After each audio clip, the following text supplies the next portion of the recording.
Everyone's busy building second brains and agentic operating systems. Meanwhile, every AI agent you own has the same problem. It forgets you. New chat, new session. You're explaining your own business from scratch again and again whenever you have a conversation with your agent. This fixes it. 6 folders on your computer built on productivity systems already work. Para, GTD, sprinkle in some of Alex Hormozy's principles, 12-week year. You get the perfect system that works with humans and agents plus knowledge patterns like Karpathy's LLM wiki and Google's open knowledge format. Combine all of that and you get a second brain that's built for humans and agents both. All your work happens here. Your whole operations running out of it. Whether it is your personal productivity system or you're running a whole company, these are all run by agents on autopilot. This is how you build a whole business using agents. The thing that runs the whole system is Claude Code. That's the agentic harness that runs the AI models. It reads these folders and does the actual work out of them. What Claude Code actually is, I'll show in a minute. This is a second brain. Your knowledge, your information, the decisions you have made, your standard operating procedures, your goals, the projects you work on, all of it gets written down into this long-time memory. And the knowledge, the memory distilled in a way in agent's favor. So the information Claude Code needs to act on can actually be retrieved and retrieved well. And it compounds. Knowledge gets built on top of previous knowledge. Knowledge also gets retired. Stale knowledge gets superseded. That's every project that I'm running in one view. What it is, what's due, what matters most. And the agents read this before it does anything. Projects are the things that I'm finishing. Areas are the standards I keep. Projects have goals and tasks. And the agents work on these tasks, collaborating with the operator, which is me in this case. All of this folder structure, the whole data, everything sits in a vault. Here it is named local workspace. This is what a vault is. What you're looking at is a software called Obsidian. Is a personal knowledge management system. Every file, everything is stored in this vault along with distilled knowledge cited back to its original sources, which is very useful for the agents. And before an agent starts on any task, it works out what's already written there. Reading markdown files is nothing new, but what makes it special is that every instruction, every fact, any learning that the agent does, they get written back to the system as learnings, and they go stale after a while, and the agents have to update it. And all of this is cited back to the original sources. When a project is done and archived, all of its learnings from the projects, they are distilled and written back into the corresponding standard that we are trying to keep, or a goal that we are trying to achieve, or gets written back to resources which can support multiple projects. And these things that are written are knowledge. As you can see here, I have an agent contact. I didn't write this. The agents figure out whenever I tell it something, this is a specific way that you have to do a certain thing. It learns from it and records it as a learning. Concepts, every instruction is stored. This is how it works out the meaning across projects and tasks. It doesn't forget or start over every time it picks up a new task. It carries on from the previous memories and the state. And because of this, it gives the agents tremendous autonomy. So it's not just a second brain. The way it is laid out, put it together with a harness like Claude Code, hooks and its own native features, and you get this specific setup is what gives the harness the ability to work on its own. Every piece of knowledge, every fact, every claim it makes, it's cited back to the original source where it found it. And that source could be an agent learning or a clipping you gathered off the internet or a research paper distilled, a video or an audio file. All of it gets cataloged properly by the agents running within the harness, which is Claude Code, and distilled into learnings and concepts. The agent also learns from its own past work and distills that into concept pages, instructions, facts, and claims. This is what Karpathy's LLM wiki pattern, by the way. If you don't know what that is, I'll get to that in a minute. And that's what makes this possible, following that pattern and enforcing that pattern is upheld. Combine that with Google's open knowledge format, which is based on LLM wiki. If you click on that, it links back to Karpathy's LLM wiki. Google has made it a standard, and this standard is actually used in production systems made with Google's Agent SDK, and is very well tested. Combine that with Obsidian's graph tracing. At the start of any task, agents can trace through these related memories. Here's a visual representation of these memories, and the system can trace through the related facts so that all the related information is loaded into context. This makes the work done by the agents more accurate than a traditional second brain or a traditional agent. And these are all just text files sitting on my laptop. I can open any one of them and read it. For example, this is a project here. There's no external memory system, no vector database, no graph database. All you're doing is utilizing this software, which is Obsidian's ability to trace through. Agents can search for files, using keywords and find this information, but it's more than that. Just these files and a piece of software called Obsidian, put Claude Code on top of that, and the whole thing runs. By the end of this, you will understand what makes up a system like this. You'll be able to build your own second brain and connect it to an agent harness like Claude Code. So here's what you're getting out of this: a second brain that runs on your computer and an agentic setup using a harness like Claude Code, and work towards goals on its own if you wanted to. This is a setup where you say what you want and the work gets filed, tracked, and picked up without you managing any of it. Well, some of it. We're using a harness called Claude Code.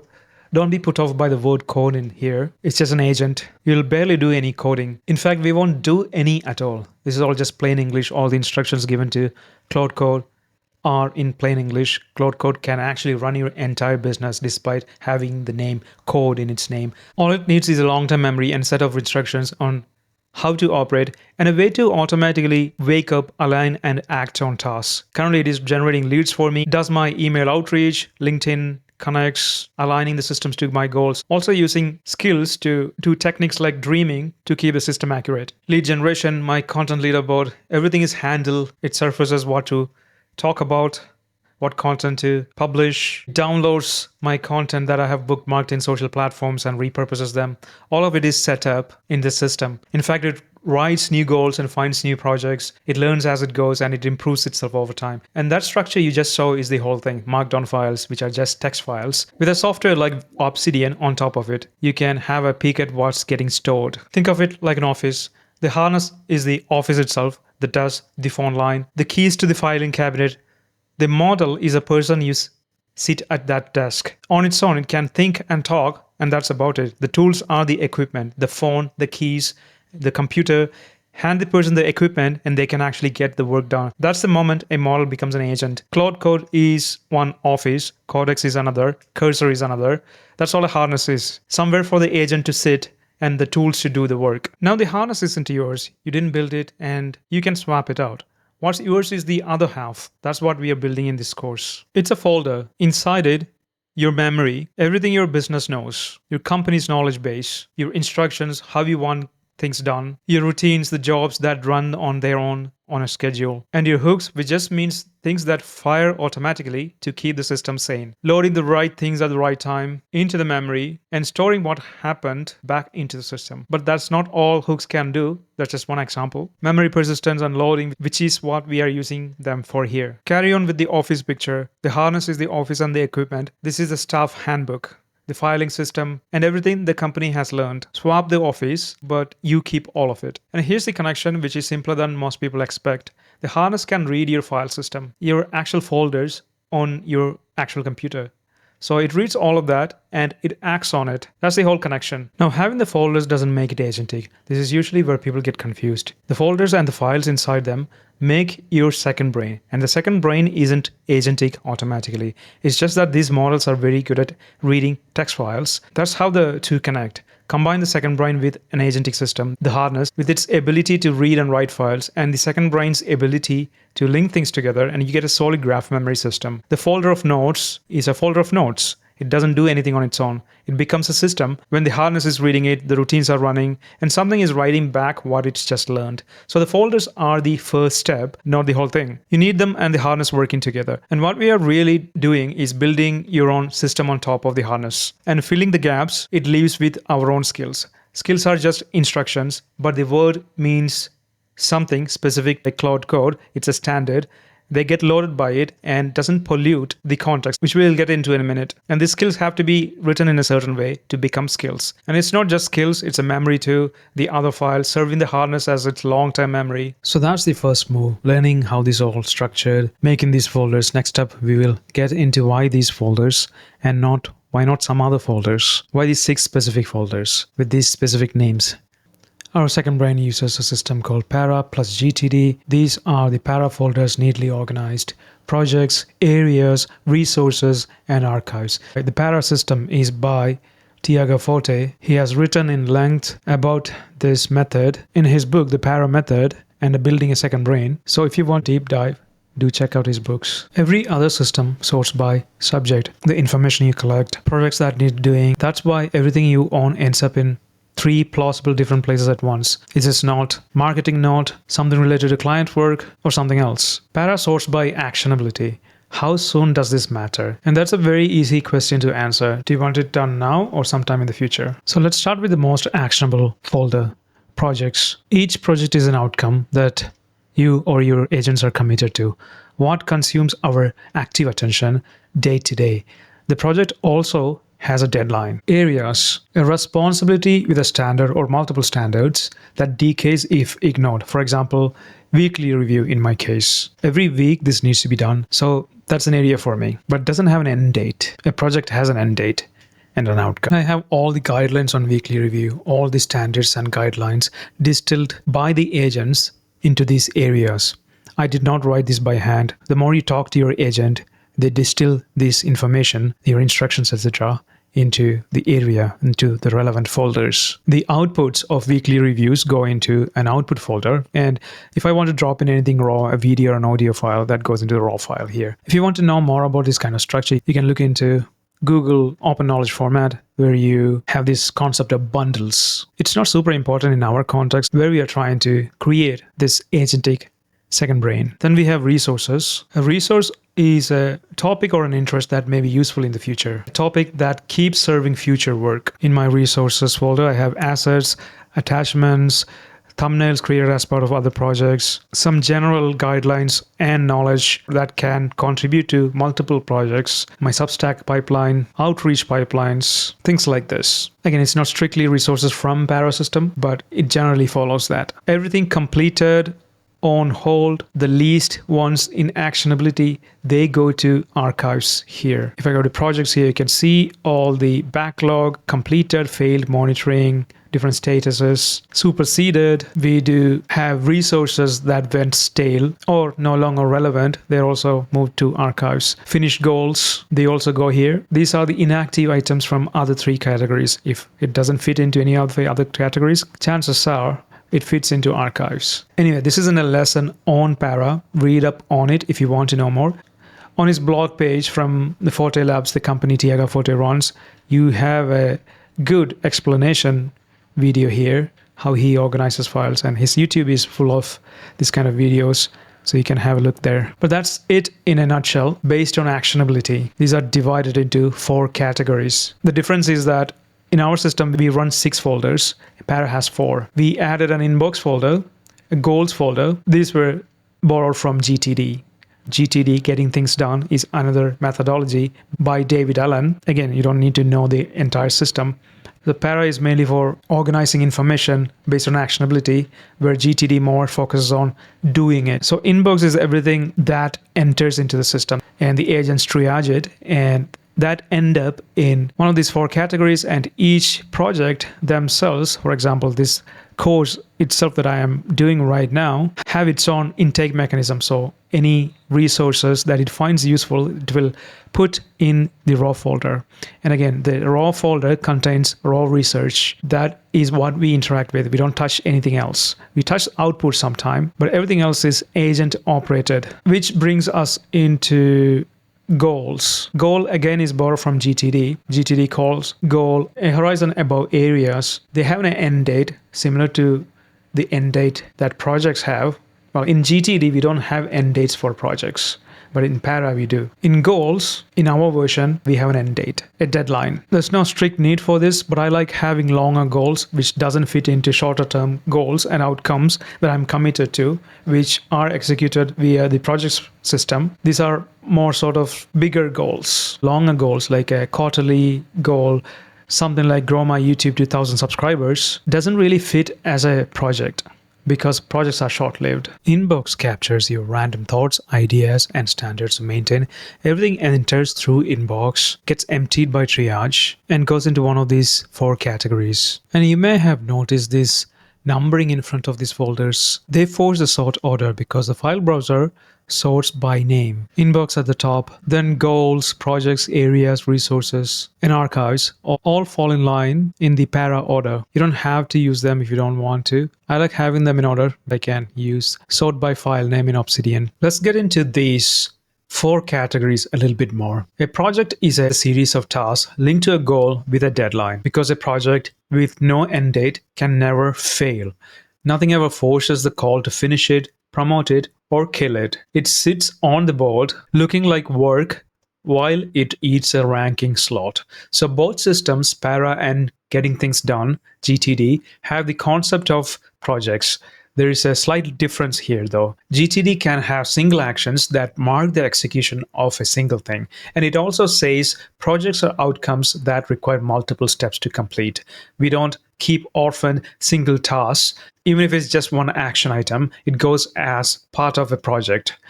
Projects are tied to an area or a goal, so nothing happens in a vacuum. This makes sure that we or the agents don't work on the things that aren't tied to a higher level goal or to an area, the responsibilities and the accountabilities that you want to manage over time. So these goals and areas inform the projects, what projects need to be created, what needs to be put on hold, and what needs archival. The higher level goals deadline informs how the project themselves get prioritized to be acted on right now or not. Every project folder has a task folder, one file per task, and the ranking pass reads all of them at once. And then after that, it assigns a priority. You can also see in our setup all the tasks related to the project right here. The tasks are embedded inside the project as well in the project file, and also can be monitored from an area called monitoring. All the projects here can be viewed here, and all the tasks for all those projects are grouped here. You have different views here. This is the base feature that gives Obsidian Notion-like database views that ships with Obsidian. I can see what's waiting on me and things like that, which leads into areas nicely. Like I said before, areas are long-term responsibilities that you want to manage over time. In my case, I have an acquisition loop for customers, a loop that I run, and I want the system to be more agentic and more autonomous over time. I have an area for that. I have building for any client work or coding work, community growth for my school community, lead generation and outreach and sales, a self-evolving system, which leads us into a mandatory area that keeps the whole system sane and aligned to your goals and areas, which is weekly review. A weekly review is a responsibility that I have to do every week, but it doesn't have an end date. And I need it done to keep the system sane. And that informs the creation of projects by looking at other areas. For example, take content. One of the standards is everything should be on brand. That's a standard inside the area called content. At the weekly review, you rate against it what broke, what slipped. Agents do this. And the gap that shows up spawns a new project. So areas aren't a shelving mechanism. These are ongoing responsibilities. They make sure we stick to specific standard operating procedures.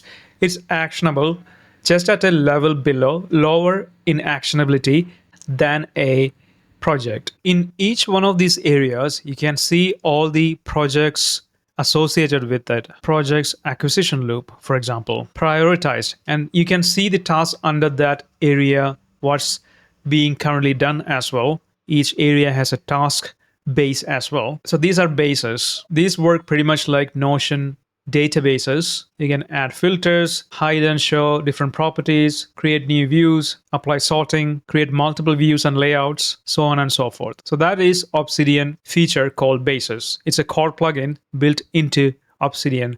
And I can see which tasks are the agent ready ones, which means it's prioritized. And if I sort by priority, 0 means it wasn't prioritized by the COO skill or the routines that prioritize current work. So it's a safeguard that agents will only pick up priority 1 items first and then move on to the next priority. So you don't want to be working on irrelevant things that aren't prioritized. That's the idea of having 0. Not to work on things that haven't gone through a prioritization pass at all, and also to start working at the top of the list. So these are the things that the agents have handed back to me. If I set the owner filter to hash, waiting on hash, this is me. You can see all the tasks. I have to do them. It's blocked on me. And if I click on a task here, it is ready to go. It has researched the vault and prepped the task for me. And it will also do any additional research it needs to do online. And the instructions, how to do this, all that is added for me, ready to go. How this all gets done, which we'll discuss the mechanism of it in the next module. When I'm done, all I have to do is change the status to open and assign it back to the agent. And it gets picked up, which brings us into goals. And here's why it matters more with an agent than without one. A standard written down is a thing that an agent can evaluate against. It can check the work, record the failures, and take corrective action on its own. That's how we have borrowed the para method, the GTD method. These things really fit well with the agentic second brain that acts. I said the goal is what stops the project list from becoming a list of things that you felt like doing. Just drop a goal here and the agents will figure out how to achieve it. And that's how I use goals. So the goals help in prioritizing the projects. If you say you have a goal of achieving X within the next week, the agents will be able to allocate and prioritize projects accordingly and distribute attention. This is why I borrowed the idea of goals from GTD into this system. I don't usually handwrite a goal here. I mostly use inbox. Drop everything in the inbox folder here, and I set the goal through the inbox rather than handwriting it. The agents will then pick up. That gets picked up on demand or when the next weekly review happens and converted into a proper goal. There's a skill I will introduce you to, the Chief Operating Officer, the COO skill in the agentic module of this course, which will be in the classroom, which will align everything, the areas, the projects, all of it. These goals also inform the agents. Have a look at these goals, see if it needs creating new projects to achieve the goal, and then it creates shorter term goals, which are projects, and creates tasks underneath that, and any areas that it needs to track over a period of time. And that happens based on the standards you have already set. For me, I don't like to work on many things at once. Well, I usually do. That's one of the problems that I struggle with. But it's not good for me. I know that. So I have a standard of focusing on a few things a week. So if it's not super urgent or high priority, these agents will defer that. And those standards had been captured by the agents into my areas under agents and autonomy and system. If you're able to see the planning and priorities, memory and wiki, how I need all this to be done, they learn from the conversation. So if it's not super high priority or urgent, the agents will defer it to be picked up later. And in that pass, if the agents do pick up to create projects, task gets created underneath that same pass. Agents also do a standard of 80-20 analysis to keep only the 20 most impactful things that will move the project. During prioritization, it will drop certain tasks if the tasks aren't relevant anymore. Now, both projects and goals, they have deadlines and a by when date. So that metrics can be compared against them to mark whether the goal or the campaign or the project was a success or a failure, and how to pivot if a pivoting is needed. And the instructions for how to pivot can also be stored as standards into areas. The areas become the guiding material. As an example, look at the acquisition loop area here. This was a project before.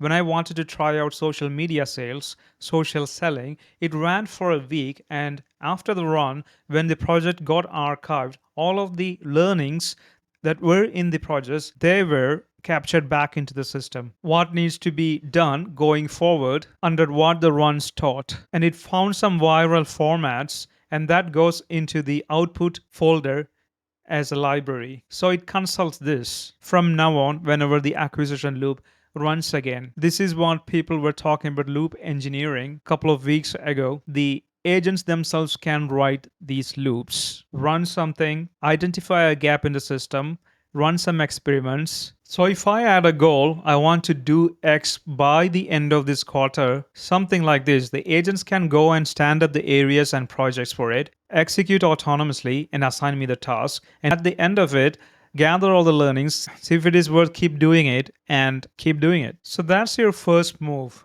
Put everything in your inbox folder, your aspirations, what are the musts, your preferences, what's the wish list, what are some maybes, put them in your inbox after downloading fuller setup.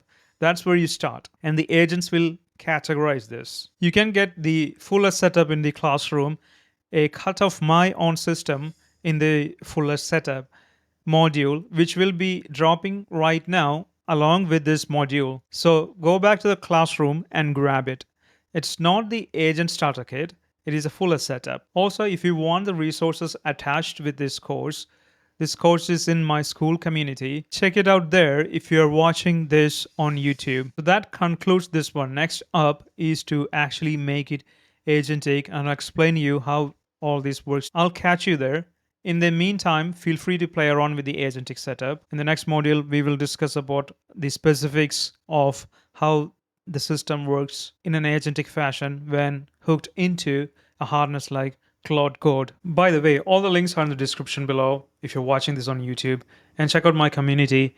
You have different setups for using this Agent OS, creating faceless reels to grow your own Instagram, building and selling AI websites, that course over there using this agent setup. And also new modules dropping here. You can start with the agent starter kit here. Complete Claude Code course that gets updated in the context of agentic autonomous setups. I also drop new findings, the things that I learn on the daily often here. So you'll be the first ones to get these. And you'll also have access to me to ask questions. I'm also planning to do live workshops. So for the founding members, you can lock in the early price. And I'll see you in the next one.